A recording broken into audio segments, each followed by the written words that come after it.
cas, je sais compter sur vous parce que l'argent du racket n'arrange ni l'économie ni nous-mêmes. Le directeur régional des douanes du Nord sur le terrain, le colonel Ibrahima Kamarati, dans les différents corridors de Korogo à Wangolo en passant par Ferke, pour sensibiliser agents et usagers clients sur l'amélioration de la qualité du service des douanes. Une caravane de sensibilisation pour développer la culture de l'accueil en douane et accroître la confiance entre agents et usagers clients. Il semble que nous sommes discourtois. Nous sommes souvent arrogants. Après cette période de sensibilisation, tous ceux qui se feront prendre la main dans le sac subiront la rigueur de la loi. En rapport, bien sûr, avec les dispositions de l'éthique et de la déontologie du Code de la fonction publique, qui peut aller jusqu'à la radiation.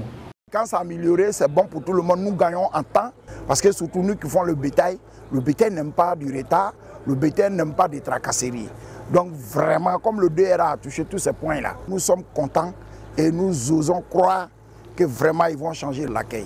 Inculquer les bonnes pratiques à ces soldats de l'économie, une initiative du ministère du Budget et du portefeuille de l'État avec le concours de la Direction générale des douanes pour le développement du pays. Le directeur général des douanes attend de cette campagne qu'elle nous permette de concrétiser cette vision du service public amélioré. Nous pourrons ainsi inverser les tendances actuelles de dégradation de l'image de notre administration au grand bonheur de nos concitoyens. Pour tout manquement, des voies de recours sont à la disposition des usagers clients. Entre autres, l'unité spéciale de lutte contre le racket en douane au sein de l'inspection générale des douanes au plateau et la ligne verte 800-870 pour recevoir les requêtes. Une délégation des douanes du Burkina Faso a pris part à cette campagne de sensibilisation de changement de comportement.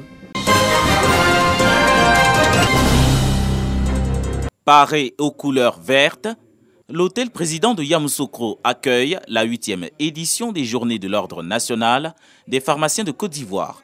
Environ 600 pharmaciens sur plus de 2500 se mobilisent pour apporter une réponse à la Covid-19. Il était important pour nous de se retrouver pour lever toutes sortes d'équivoques sur la vaccination et appeler non seulement les professionnels à se faire vacciner, mais encourager les populations dont ils sont proches à le faire parce que c'est ce qui est actuellement la meilleure solution.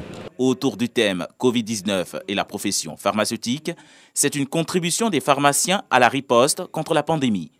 Le représentant du ministre de la Santé, de l'Hygiène publique et de la couverture maladie universelle, accompagné du parrain, exhorte les pharmaciens à s'impliquer davantage pour la santé publique. Un pharmacien est avant tout un agent de santé. Et dans sa pratique quotidienne, cela doit se ressentir. Et cela passe par l'exercice personnel, c'est-à-dire la présence du pharmacien dans son officine.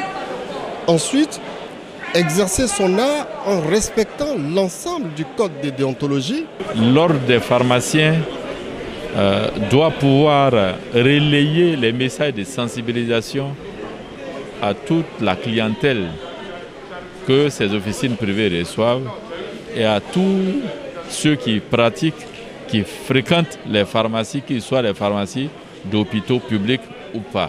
Panel, conférences et partage d'expériences animés sur les thématiques liées à la profession pharmaceutique ont été une occasion pour cette corporation de se ressourcer et harmoniser leurs points de vue.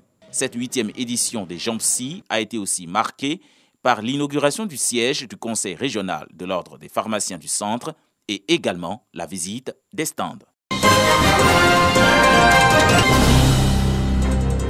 Une réponse efficace à la question de la fluidité des transports et du transit dans l'espace CEDEAO va ouvrir la voie à une augmentation du volume des échanges commerciaux entre les États membres et qui gravite autour de 11%. C'est une conviction que partagent de nombreux experts, notamment ceux de l'Association des cautions nationales TRIE CEDEAO. À la faveur de la 17e Assemblée générale de cette association, les partenaires au mécanisme de caution, notamment les douanes, ont préconisé une réforme de ce système pour faciliter la fluidité et le transit entre les pays de l'espace. Lorsque vous prenez une marchandise en provenance ou en transit au port d'Abidjan par exemple, pour aller au Burkina Faso ou au Mali, cette marchandise circule en suspension des droits et taxes de douane. Ça veut dire qu'elle ne paye pas les droits de douane à partir d'Abidjan, mais à destination. Pour assurer l'administration des douanes de Côte d'Ivoire et des autres pays qui sont traversés, de ce que cette marchandise va effectivement traverser ces territoires, et la personne qui est chargée donc de prendre cet engagement s'appelle caution nationale. Ce que l'administration demande, c'est une garantie solide, donc un établissement sain qui a une capacité de réaction rapide en cas de sinistre ou d'incident sur le parcours des opérations. C'est le 30 mai 1990 que les États membres de la Communauté économique des États de l'Afrique de l'Ouest, CEDEAO, ont mis en place un mécanisme de garantie au sein de la communauté pour faciliter la libre circulation des biens dans le domaine du transit routier inter-État des marchandises.